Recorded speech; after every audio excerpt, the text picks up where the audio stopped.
Салам достор, бүгүн өзгөчө күн. Кыргыздын патриоттук тасмасы тартылып жатат. Бүгүн бул жаштар биргелешип, Кыргыздын келечегин, Кыргыздын саясатын чагылдырган бир сонун тасма жаралыптыр. Ана ошол тасманы буюрса эртеңден баштап баарыбыз көрө баштайбыз. Ал эми бүгүн бул тасманын жабык көрсөтүүсүндө кандай коноктор келди, алар кандай ойдо, сиздер менен бирге көрөлүк. Кеттик анда.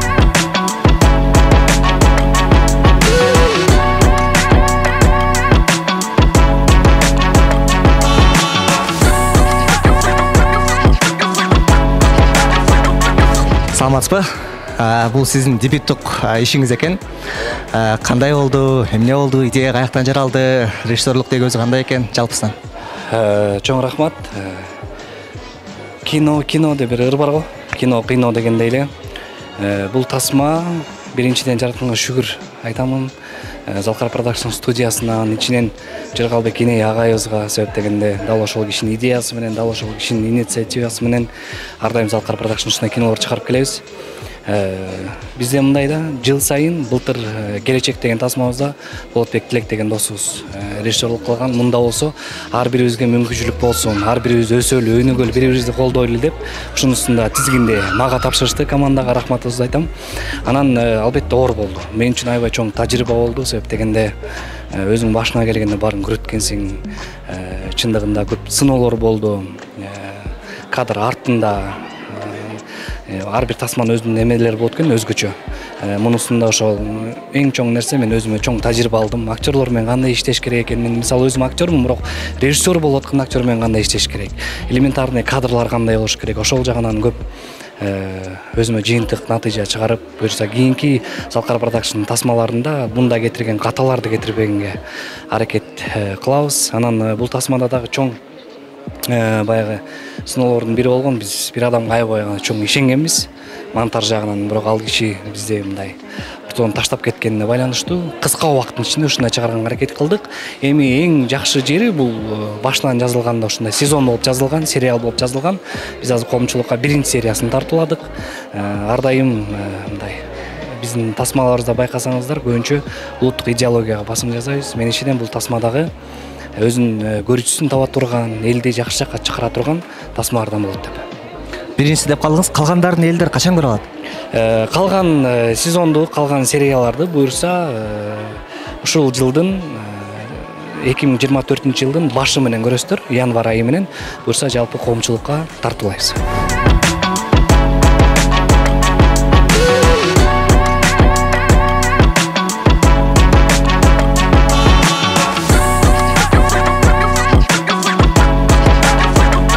Бүгүн премьера болсун, мындай манай кандай? Манай чын айтканда аябагандай сонун. Кече дагы премьера болгон, бүгүн дагы өзгөчө премьера болот. Чын айтканда сонун. Кино туурасында, өзүңүздүн ролуңуз туурасында бир эки сөз. Эми бул жакта бир патриот жигиттердин бирин аткаргам. Чын айтканда өзүмө дагы аябагандай бир сонун неме болуп атат. Азыр кандай болуп атат, өзүм дагы мындай волнение болуп атам да. Кандай образ жараттым экен депчи. Чын айтканда ичимде күтүү сезим аябагандай башкача болуп атат. Акыр күндөрү силерди кинолордон көп көрүп калдык. Бул кинонун үстүндө иштеп атканыңыздын белгиси. Аракет кылып атабыз. Ушул профессиянын артынан жүргөндөн кийин ушул бардык жактан аракет кылып атабыз. Кудайым буйрса чоң кинолорго тартыла алып деп. Сизди көбүнчө терс каармандан көрүп калабыз да. Бул кинодо оң каарман. Бул жакта оң каарман, Кудайым буйрса. Анын чын айтканда азыр көбүнчө оң каарманга басым жасап атам. Мындан ары ошо оң каарманга көбүрөөк тартылганга аракет кылып атабыз. Бир чоң актер айткан го, кимде ким терс каарманды жек көрүп аткара алса, бул актерлуктун чоң белгиси депчи. Кандай? Туура айтат. Негизи чын айтканда роль тандабаш керек, бирок өзүмө жаккан оң каармандар көбүнчө жагат. Бирок эгерде режиссер жакшы ролдорду берсе, любой ролду аткаранга даярбыз. Кинодо сиз негизги ролдордун бирин аткарыптырсыз. Ошо кинодогу роль жөнүндө жана ошо кино туурасында айта кетсеңиз. Эми бул кино тасмада ата-эне тилегинде турмушта мындай терс каарман, оң каарман болот эмеспи, ошондуктан мен ушу терс образда болдум. Муну менен биздин кино тасманын жалпы кинонун айтайын деген оюбуз бар. Ошол оюбузду топтоп элибизге бир жакшы нерсе берсек деген ой менен ушу тасманы тарттык. Эми аны бүгүн элибиз күбө болот кандай болгонучу. Бирок менин айтарым негизгиси бүгүнкү күндөгү актуалдуу нерселерди чагылдырганга аракет кылдык. бүгүнкү күндө жанакындай биздин адам баласынын ички дүйнөсүндөгү өзгөрүүлөр, аң сезиминдеги өзгөрүүлөр, байлыкка болгон жана башка сүйүүгө болгон, бул жерде бул тасмада сүйүүсү да бар, бардык нерсесин баары камтылды да. Ошол эле учурда биздин негизги адамзаттын кандай, мындайча айтканда, Айтматовдун сөзү эсиме келди да. Канткенде адам баласы адам болот деген сыяктуу да. Ошондуктан биз ар дайым өзүбүздү өзүбүз башкара билишибиз керек, жакшы жакка умтулушубуз керек. Кудайдын кулагында дейт, сүйлөгөндө дагы абайлап сүйлөшүбүз керек, ооз кесир сүйлөбөй, ар дайым жакшылыкты сүйлөшүбүз керек. Мына ушундай жакшы тилекти элибизге айткыбыз келди. Мына ушундай чоң, терең, мазмундуу, адамзаттын, адам баласынын көкүрөгүнө уюй турган бир маанилүү нерсени айтканга аракет кылдык негизинен. Абдан жакшы. Бул кинону байкасак, саясий темалар, политикалык темалар көп экен. Ошол бүгүнкү күндө биздин чыныгы политика менен канчалык деңгээлде окшоштугу бар? Эми аны канчалык деңгээлде окшоштугу бар экенин айта албайм мен. Анан кино тасманы көрөлү, андан кийин жыйынтык чыгарсак болот. Бирок бүгүнкү күндө биздин турмушубуз, жашообуз акыркы учурларда өтө кызыктуу, өтө маанилүү, өзгөчө терең чоң окуялар болуп атпайбы? Мына ушундай нерселерди чагылдырганга аракет кылышты биздин бул кинонун авторлору, режиссеру. Канчалык деңгээлде ошол чагылдырылды, аны элибиз өздөрү сындасын. Бирок мындай нерсени дагы оң терс нерсени, караны акты ачык айтып көрсөтүп турбасак, бул дагы болбойт. Ошондуктан баягы салыштырмалуу нерседе болушу керек да. Абдан жакшы өзүңүз айтып калдыңыз, режиссер жана автор деп. Мен билишибизче режиссер бул эң биринчи дебюттук иш экен. Жана ошондой эле бул силердин театрдагы, силердин эле алдыңыздагы окуучулардын бири экен, Эрмек Казбеков. Ошол туурасында мисалы өзүңүздүн кабалыңыздагы актерлордун киносунда ойнош бул сиз үчүн кандай болду? Кандай кино жаралды? Бу балдардын 3-чү тасмасы жаратып аткан. Буга чейинки тасмалар дагы чоң ийгиликте өткөн, жакшы өткөн. Жана келечек тасмасы дагы укмуш болгон дегендей бир күн келет. Ошондуктан мен бу өзүмдүн кол алдымда иштеген балдар болот. Тилек дагы, Казыбеков, Эрмек дагы балдарга бир гана ийгилик каалайбыз. Таланттуу жаштар өнсүн, өссүн, кыргыз киносунун келечеги бар деп айтам.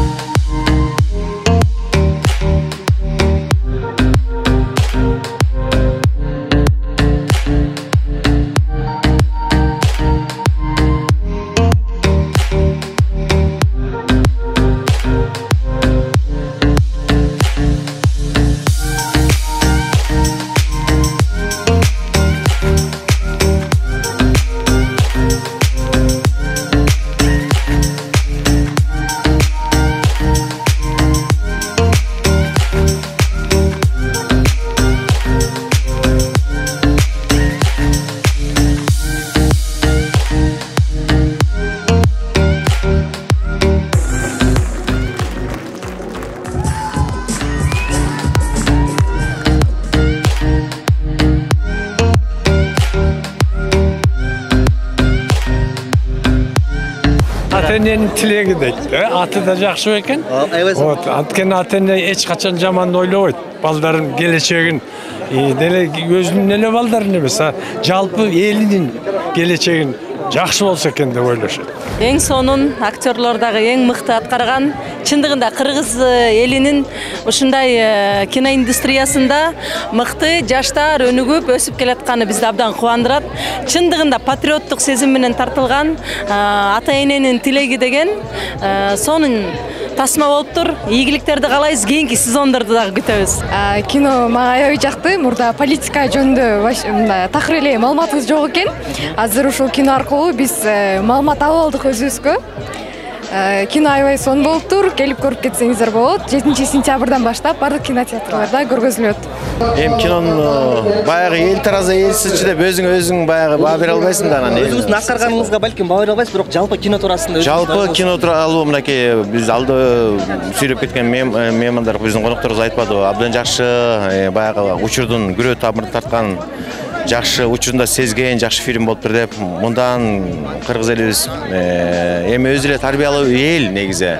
Эми баягы ушундай кишилер бар да, баягы бир карамайды бир кумалак чиртет деген сыяктуу чиртет деген сыяктуу чанан ошо сыяктуу ушул коомдо ушундай топ бар өзүнчө ошондой эл бар эми ошолор ушул кыргыз элинин кыргыз мамлекетинин өркүндөп өсүшүнө бут тоспосо кыргыз элибиз бир жакшы өнүккөн мамлекеттердин катарына жетсе чыкса элибиз бир жакшынакай байкөл турмушта жашаса деген бир жакшынакай аруу тилек менен ушу фильмдер тартылып атат да анан кыргыз элиме ошо тынччылык каалайм өркүндөп өсүшүн каалайм баардык кыргыз элибиз сак саламатта жакшынакай жашоо болсо кандай сонун болот эле ошол күнгө биз чогуу силер менен чогуу бирге баралы. Кинонун трейлеринде жана ошондой эле постеринде көрүп алдык. Бул чындыгында саясатка аралашкан, саясатка байланышкан, көпчүлүгү жаап жашырып, акырын айта албай жүргөн нерсенин бардыгын уялбай ачык эле айтып турсуздар, ачык эле көргөзүп турсуздар. Булдун ар жагында кесепетинде кийин силерге маселе жаралбайт деп ойлойсузбу? Эми албетте Кудай сактасын бардык нерсени баягы элибиз үчүн, жерибиз үчүн кандай болсо ошондой көрсөткөнгө аракет кылдык. Албетте биз дагы чоң коптондук, бирок коптоно тургандай бул жакта бардык нерсе ачык. Эч кандай мындай зыянын тийгизе тургандай же болсо жаман нерсени айта тургандай эме жок. Эң негизгиси эле ошо шайлоону чоң тема кылганы себеби ошол шайлоодо биз өзүбүздүн келечегибизди тандайт экенбиз. Ошол жактан добушту сатпастан өзүбүздүн келечегибиз үчүн, өзүбүздүн мамлекетибиз үчүн чындыгында ушул мамлекет биздики деп жүрөгүбүздө бир жылуу сезим болсо, добушубузду сатпайлы деген нерсени дал ушул өлүү өлкөбүзгө, өзүбүздүн жерибизге ушул жакта жашап аткандан кийин суун ичип өзүбүз канчалык деңгээлде кызмат кыла алабыз деген ойду гана бергенге аракет кылдык. Негизи мындай да мурдагы Залкар продакшн тартпады беле келечекте. Ошондо да бир жакшы ойду алып келишкен да.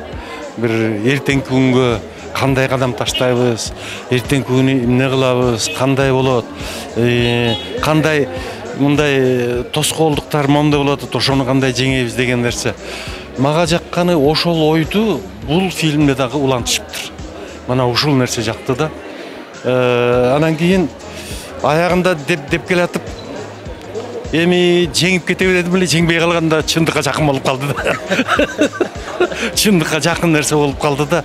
Анткени турмушта азыр жанада жакшы президенттин эме кеңешчиси айтып кетпедиби? Ушул күрөө тамырды сезе билген деп. Бул туура айтылган сөз да. Азыркы мезгилде күрөө тамырды сезе билген нерсе, ошону алып келсе, албетте бул талаш жаратышы мүмкүн. Бирөөнө жагат, бирөөнө жакпайт, бирөөнө тигиндей деген нерсе, негизи эле мындай, жакшы бололучу, жакшы болсок болот да деген сөз көбүнө жага бербейт. Бу жерде аракет кылышыптыр, мына ошого жакшы болуу дегенге кандай кадам таштап барабыз деген. Мына ушул нерсеси жакты да мага. Кандай тоскоолдук болсо дагы аракет кылалычы. Негизи эле бардык жаңы нерсе болобу, же бир жакшы нерсе болобу, ошол жака үндөгөндө каршылык көп болот. Негизи каршылык көп болот. Түгүл мындай да жөнөкөй эле өсүп бараткан адамдын эле канча душман пайда болот. Аны илгери менин окутуучум айтчу эле, чоң кишинин душманы чоң болот деп. Канчалык катуу өсүп баратса, ошончолук душман көп болот да. Ошону изилдеп отуруп бул фильмде анан алып келип, мына момдай деген оюбуз бар, момдай болуп атат азырынча деген жыйынтык болуп атат да. Ошонусу менен бул мындай ишенимдүү болуп атат да, ишенимдүү нерсе. Анан буйруса мен тилер элем Залкар продакшн ушу жакшы ойду көздөп калышты, ушул жолунан тайбасын деп ошону тилер элем да. Буйруса дагы жакшы нерселерди жаратат деген чоң ишенимим бар. Азамат Беке, бул патриоттук кино экен негизичи. Анан сиздин жүрөгүңүздөгү патриотизмди ойгото алдыбы балдар? 2012 жылычы Аят 2 деп туруп патриоттук тасма деп жазгам да менчи. Анан мен аябай мындай тааныш болду да, мен үчүн өөн болгон жок. Балдардын баягы ички дүйнөсүндө кандай эл үчүн, жер үчүн, өлкө үчүн кандай күйүт бар, кандай ушундай бир максаттары бар, кыялдары бар экенин ушу кино аркылуу аябай көрсөтүшүптүр. Аябай чынында келгенде аябай патриоттук тасма болуптур. Саундтректерди мисалы, жанагы Тато Уландын ыры келатат, жаштар келатат, эле ошо кандай турат. Мыкты аткарышыптыр актерлор. Эң негизгиси азыркы учурдун талабы да, учурда кандай болуп атат, өлкөбүздө кандай окуялар болуп атат, ошолордун баардыгын уялбай эле көрсөтүшүптүр да. Ийгилик каалайм жигиттерге. Ушул өнөрлөр өркүндөп, ушу сериал турбайбы? Уланып, да, сезондон сезон болуп, элдер күтүп жайылсын. СНГге жайылсын, Россияга чейин чыксын, ары кетсин да, Кудай буйрса. Ушинтип булар өнүксө, биз да кошо өнүгөбүз жанынан көлөкөсүн да, Кудай буйрса, иншалла. Жакшы сезим болду менде, себеби биринчи жолу болуп атат окшойт мындай кино Кыргызстанда. Патриоттулук сезимди козгогон, ушундай көйгөйлөрдү, маселелерди, бирок эми арасында албетте кино сүйүүсү бар, өзүнүн бир чыгармачылык, балдардын чыгармачылык ойлору бар кино болуптур, негизи толуктап айтканда. Анан мага мындай жаңылык болду, чынын айтканда, өзгөчө. Кинодо бир жаңгыз сүйүү линиясы бар экен, кичинекей бир жери бар экен да Патриот тасмада. Ошондо дагы биздин Кыргызстандын жылдызы Аман Турбекке жараттыр. Бул туурасында сиз негизги мелодрама үчүн көбүрөөк роль аткарасыз да, мисалы сиздин аркы кино тармактарда карасак. Өзүңүздү бул туурасында атайын эме кыласызбы? Сүйүү деген Аман Турбекке эске келет. Сүйүүгө негизи өзүм сүйүүгө жакынмын, сүйүү чыгармаларды жакшы көрөм. Анан сүйүүнү ойногондо мен аябай мындай эркин ойнойм да. Жеткире ойнойсуз. Жок, жеткире деп айта албайм, мен өзүмө мындай эркин сезем да, сүйүүнү ойногондочу. Ар бир актёрдун өзүнүн мындай амплуасы, өзүнүн ритми болот да. Балким азырынча эми жашпыз, ошон үчүн сүйүүгө жакыныраак болуп аткан чыгармын. Эми убакыт келет, Кудай буйрса. Дагы башка ролдорду эле ойноп жүрөм, мен салыштырмалуу сүйүүгө негизи жакынмын. Абдан жакшы. Абдан жакшы. Мына жаңы эле айтып отурабыз, жана чыккан тиги киши дагы советник дедиби, президент. Ал киши да айтпадыбы? Мезгилдин жашоонун ушунун өзөгүн таапкан бул өзүнчө чыгармачылык жол деп. Ушул жерлери аябай жакты. Балдардын ар бири өзүнүн кылган мамилеси өзүнүн кейипкерине абдан жакшы. Кандайдыр бир мындай зерикпей, кызыгуу менен көрүп отурдук да бүт баары. Анан өзү бул эки режиссер баланы аябай куттуктагым келет, иштерине ийгилик каалайм. Келатат жаштар, келатат дегендей. Бул ошол эң негизгиси жаштардын киносу болуптур. Азыркы чындыгында өзү чыгармачыл адам, чыныгы чыгармачыл адам мезгилдин оорусу менен жашаш керек. Биз ушул нерсени таппай жүргөнбүз. Мореки балдар тааптыр. Бул өзөгүн тааптыр. Жанагы чыккан киши да туура айтты. Мезгилдин өзөгүн табыш чыгармачыл адамдарга бул өзүнчө ийгиликти. Анан мен ойлоймун, мындан ары ушул балдарга ийгилик каалаймын. Келатат жаштар келе берсин. Эң жакшы. Бирок кийинки сериалдар дагы болот экен. Биз экөөбүздүн толтура кадрлар бар болчу, алар болбойго үйдөгү жашообуз кийинкиде көрүлөт дейт. Ошол, абдан жакшы, абдан жакшы. Эми менин кааларым бул киного узак өмүр каалайм. Элдин бир кандайдыр бир жүрөгүнөн, жан дүйнөсүнөн, өзөгүнөн орун алган кино болсун. Негизи кинонун аты ата-эненин тилеги экен да. Сиз дагы өзүңүздөр ата-энесиздер, анан өзүңүздүн уулуңузга эмне тилейсиз? Ошол тилегениңизди кинодон жарата алыштырбы балдар? Бул ата-эне тилеги деген тасма атына заты жарашып, бул ар бир ата-эне баласына жакшы ийгиликтерди тилейт. Бая түйүлүк бүткөндөн баштап жарык көргөнгө чейин, окуганга чейин, чоңоюп үйлөнгөнгө чейин ата-эненин тилеги аябай зор. Ошо балам деп баласы үчүн эң сонун жакшылыктарды тилейт. Анан ушул кинонун айткандай эле ата-эненин тилеги орундалсын дейм, ата-эненин тилеги аткарылсын дейм. Ошол ата-эне ушул балдар менен сыймыктанып, бир бактылуу, кадырлуу, дөөлөттүү кайрылыкка жетсин дейм. Жок, рахмат. Кино сизге жактыбы? Жакты. Өзүңүздүн уулуңуздун киносу, кандай болду ошону кабыл алыш? Кабыл алыш аябай сонун болду. Жүрөгүм дүкүлдөп, көп ойлонуп, ошол элге жакса экен. Ошол ар бир ичиндеги аткарылган ушу тасмадагы, ушу тасманын идеясы элге жакса экен дедим. Мында көп ойлонуу бар да. Жакшылап түшүнгөн кишиге кино аябай жеткиликтүү бир сонун ойлорду ойлонуп турат. ушул элге жакса экен, ушу эл түшүнсө экен, ушуну эл баалай билсе экен деп ойлойм. Тасма тууралуу айтпайм. Көрүрсүн элдер өздөрү. Тамаша албетте. Ойлогонубуз ишке ашты буюрса. Себеп дегенде премьерада бул премьера неге премьера? Бул биринчи этапта элдин комиссиялар келет, көрөт. Анан ушул премьерада элдин кабыл алуусу кандай болсо, кинонун андан кийинки өмүрү ошондон көз каранды да. Анан буюрса бүгүнкү премьерабыз менимче жакшы болду. Араларынан бир-эки адамдар дагы өйдө туруп кол чапкан учурларында байкап, бир аз көзгө дагы жаш тегеренип кетти окшойт. Анан анын үстүнө дагы бул тасмада мен баш каарман ролун ойногон үчүн дагы көбүрөөк түйшүк актер катары өзүм да сезип турдум. Ойноп аткан ролум элге мындай биздин жаштардын сөзү менен айткандай өтүп атабы, өтпөй атабы деп айтор толкундануулар менен эле өтүп кетти премьера чын. Анан биз бардыгыбыз билебиз, Украинада сонун бир сериал тартылган. Ошол сериалдын аркасынан азыр Владимир Зеленский президент болуп кетти. Ал эми бул дагы азыр политикалык сонун бир сериал, то есть кино башында кино болуп барган сериал тартылды. Эртеңки күндөрү саясатка чакырса кандай көз карашта болосуз? Эми саясатчы катары мен азыр эч нерсе деп айта албайм деп кеткенсиң э? Жок. Мен элге эле кызмат кылып эле, өзүмдүн эле актерлук кесибим менен эле жүрө берейинчи. Образды айткандай, элге кызмат кылбайсызбы? Элге актерлук менен кызмат кылам да, элдин көйгөйүн роль аркылуу берип, элге жакшы эмоцияларды тартуулагандан өтөр мен үчүн эч нерсе жок. Силердин мурдакыдагы киноңор Залкардагы аябагандай чоң бир адамдын эмоциясын көтөргөн кино болгон. Бул дагы адамдардын аябагандай патриоттук сезимин көтөрүүгө аракет кылган экенсиздер. Мунун баардыгы негизги себеби эмнеде? Негизги себеби бүгүнкү күндө сен жакшысың, сен жамансың дегенден алыспыз. Ар бир адамдын өзүнүн позициясы бар, ар бир адамдын өзүнүн жашоосу бар, ар бир адамдын өзүнүн жеке укугу бар. Бирок деген сөз бар да. Кичине мен улумунда айтпайм, жаштар өзгөчө. Замандын талабына жараша мамлекеттин өнүгүп өсүшүнө, эртеңки келечегине кичине кайдыгер сыяктуубуз. Анан бул тасма жаштарга арналат чындыгында.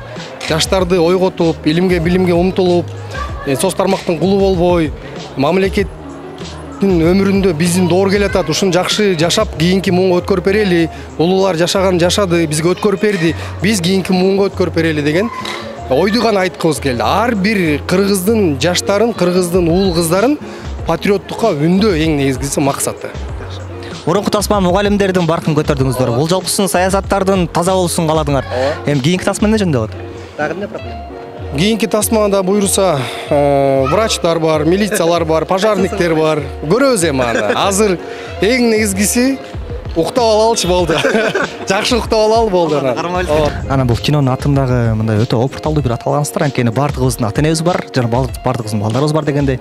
Сиз өзүңүз да жакын ата-эне болдуңуз, ата болдуңуз, тактап айтканда, өзүңүздүн уулуңузга эң негизи каалаган бир нерсеңиз эмне? Уулума кааларым элдин керегине жараган уулдардан болсун. Ар бир ата-эне ушундай тилек кылат экен. Ата-энелерибиздин тилектери орундалсын. Себеп деген ата-эне эч качан жаман нерсени каалабайт, ар дайым жакшы нерсени каалайт. Ата-энебиз биздин бактыбызга бар болсо, ар дайым ушундай эл үчүн, эртеңки келечегибиз үчүн жакшы кинолор жаратканга биз абдан жакшы. Акыркы суроом, көрөрманыбыз бул кинону эмне үчүн келип көрүш керек? Бир 3 себебин кыскача айтып коюңуз. Биринчи себеби, эгерде сиз өзүңүздү мен кыргызмын, кыргыздын улуу кызымын, мен өзүмдүн жерим үчүн кандай салым кошуп атам деген негизде бир келишиңиздер керек. Андан сырткары канчалык деңгээлде биздин коомчулукта кандай нерселер болуп атат ошону билиш негизине келишиңер керек. Анан үчүнчүсү, бизди ушундай балдар бар экен деп колдоо максатында келишиңиздер керек. Достор, урматтуу көрөрмандар, биз бардыгыбыз эле качан тарбиялуу кино чыгат, качан элибизге, жерибизге өзүнүн пайдасын тийгизген бир жакшы сапаттуу кино чыгат деп көптөгөн комментарийлерде, көптөгөн сураныштарда, көптөгөн сурамжылоо сөздөрдө байма-бай айтылып келет. Ал эми мен сиздерге кинону көрүп туруп, өзүмдүн жон терим менен сезип туруп, чын жүрөктөн айта алам, бул тасмага өзүңүздөрдүн үй бүлөңүз менен, досторуңуз менен, сүйүктүүңүз менен дегеле бардык кыргыз элинин адамдары келип көрүп кетсе, аябагандай чоң пайда болот экен. Бул кинодон нааразы болуп чыккан мен оюмча адам болбосо керек. Мына дал ушул тасманы эртең башкы айтканда 7-сентябрдан баштап бардык кинотеатрлардан үй бүлөңүз менен келип сөзсүз түрдө көрүп кетиңиздер. Андыктан сиздер менен бирге болгон Этно Медиа командасы эмкиден көрүшкөнчө саламатта калыңыздар.